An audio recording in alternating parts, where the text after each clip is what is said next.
เชลฟี่มาถ่ายเรียบร้อยมากไปส่งเครื่อง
ไปส่งให้ยานินก่อน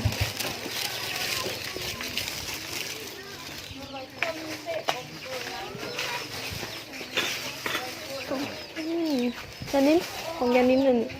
ขอบใจเลยวัดใจแล้วคุณ ใจแล้วขอบใจ